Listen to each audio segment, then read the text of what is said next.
Hello, my name is Jordan Street, and I'm from the University of Florida's Electrical and Computer Engineering Department. This presentation on OFDM simulation is done in fulfillment of a class project for wireless communications. We'll start with an introduction to OFDM, followed by a description of a typical OFDM system. The system will be evaluated in MATLAB in the presence of a noisy multipath fading channel. Related work will be discussed and conclusions will be drawn. At the end, I will go through some of the MATLAB scripts used for simulation. So, orthogonal frequency division multiplexing, or OFDM, is a very popular communication technique used in many of today's modern systems. Specifically, it is a multi-carrier wideband digital communication method found in 4G, DSL, Wi-Fi, many other systems as well. OFDM uses a large number of closely spaced orthogonal carriers to transmit data on parallel streams. This allows us to reduce the symbol rate for fixed data rate and bandwidth. The slower symbol rate allows us to insert a guard interval in between each frame, which helps minimize inter-symbol interference. Several advantages to OFDM include a high spectral efficiency, strong interference rejection, and low implementation costs. Disadvantages include a loss in efficiency due to the guard interval, high peak to average power ratio, and a sensitivity to both frequency synchronization and Doppler shift. Displayed here is the baseband block diagram for a typical OFDM system.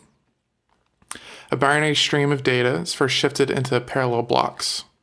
These parallel blocks are then mapped to symbols according to the selected modulation scheme. Examples here include BPSK, QPSK, 16 QAM, etc. The inverse fast Fourier transform is used to move the data to the time domain. Once in the time domain, the signal is shifted from parallel blocks to a serial data stream. A cyclic prefix extension is added to combat inter-symbol interference. Now the OFDM signal is subject to a multipath fading channel, in addition to additive white Gaussian noise.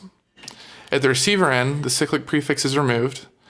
The data is shifted into parallel blocks for processing. Now the fast Fourier transform is used to shift the data into the frequency domain. And now once in the frequency domain, channel estimation is applied. In our case, least squares estimation is used.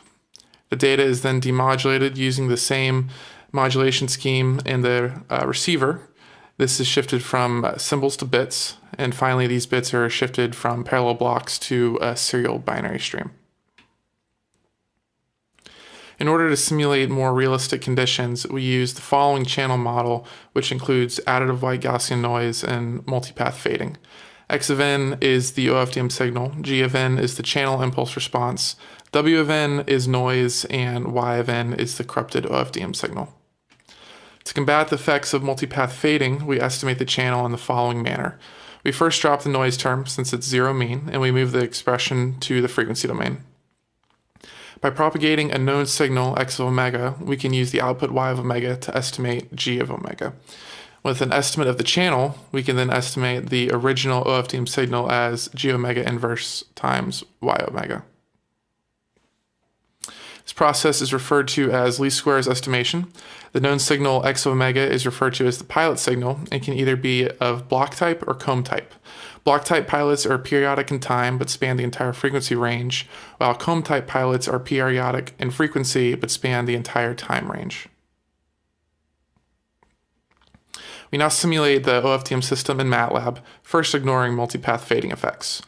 We use an FFT of size 64 and a cyclic prefix extension of length 16. The bit error rates for various digital modulation schemes in OFDM are examined at different SNR values. We first look at binary phase shift keying. BPSK consists of 2 points on the in-phase axis opposite the quadrature axis and maps one bit to one symbol. For 0 dB SNR, we achieve a bit error rate of 7.6%. By increasing the SNR to 5 dB, we can reduce the BER down to 0.55%. Quadrature phase shift keying expands BPSK by adding 2 additional points along the unit circle. QPSK maps 2 bits to one symbol. For 0 dB SNR, we achieve a bit error rate of 21%. By increasing the SNR to 5 dB, we can reduce the BER down to 5.6%. 8 phase shift keying expands QPSK by doubling the number of points along the unit circle. 8 PSK maps 3 bits to 1 symbol. For 5 dB SNR, we achieve a bit error rate of 19%. By increasing the SNR to 10 dB, we can reduce the BER down to 5%. As we move to higher order modulation schemes, the pattern continues. For a fixed SNR, the higher order modulation has a larger BER. You can see this manifest itself in the transmitted and received images. These next charts demonstrate 16, 32, and 64 quadrature amplitude modulation.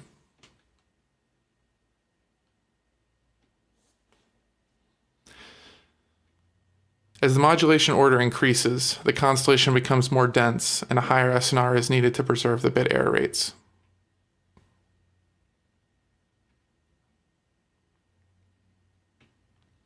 We now consider the effects of multipath fading. These charts demonstrate the effectiveness of channel estimation. Shown here is the received constellation and image for BPSK in a fading channel without channel estimation. We now apply the estimation and improve the BER dramatically. This is repeated for a higher SNR case with the same results. We now examine QPSK in the fading channel. With no estimation, the recovered image is unrecognizable. Although the BER is still relatively high, by applying estimation, we can now recognize the image. This is again repeated for a higher SNR with similar results. The primary related work in OFDM deals with different methods of channel estimation. This presentation dealt exclusively with least squares estimation in the frequency domain. However, there are many other methods in both the time and frequency domain for block and comb type pilots. Least squares is often extended to take advantage of second-order signal statistics. This leads to minimum mean squared error estimation, which, while being more accurate, requires much more computational effort. Throughout this presentation, we've observed that various digital modulation schemes are effective when paired with OFDM.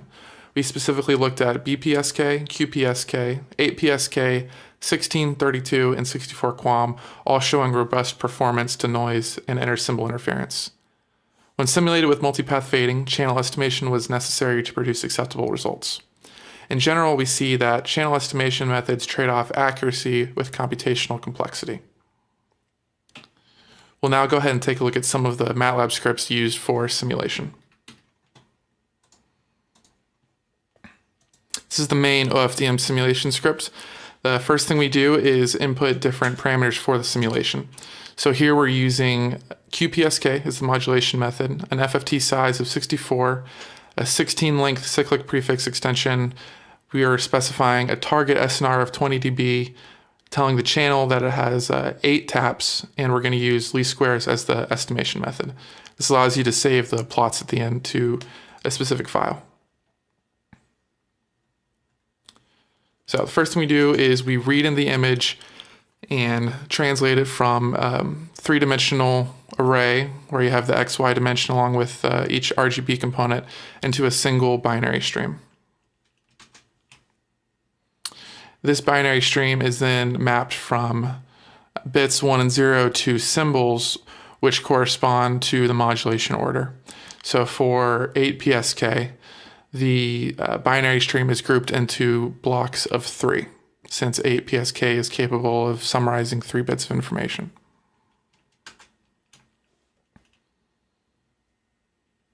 Once this completes, we go ahead and modulate the signal based off of the specified modulation method. In this case, we're using quadrature phase shift keying.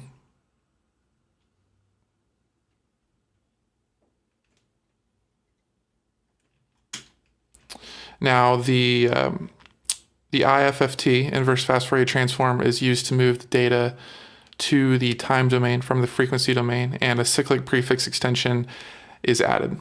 The data is then shifted from parallel to serial. Here we corrupt the signal with noise. The noise power is calculated based off of the target channel SNR value. The fading channel taps are calculated, and the time domain OFDM signal is convolved with the impulse response of the channel. Here, the cyclic prefix extension is removed, and the data is shifted from serial to parallel. The fast Fourier transform is then used to move the data from the time domain to the frequency domain. Here we apply channel estimation, in this case least squares. The data is then recovered from the modulated symbols and parsed back into a binary stream. That binary stream is then reshaped to form the image matrix. Once reshaped, the image is generated. And this last section of code generates all of the plots shown in the reports and presentation. From here, you have the option to save the image and rerun the entire script with either a different length channel, different type of channel estimation, a different SNR, or a different modulation scheme.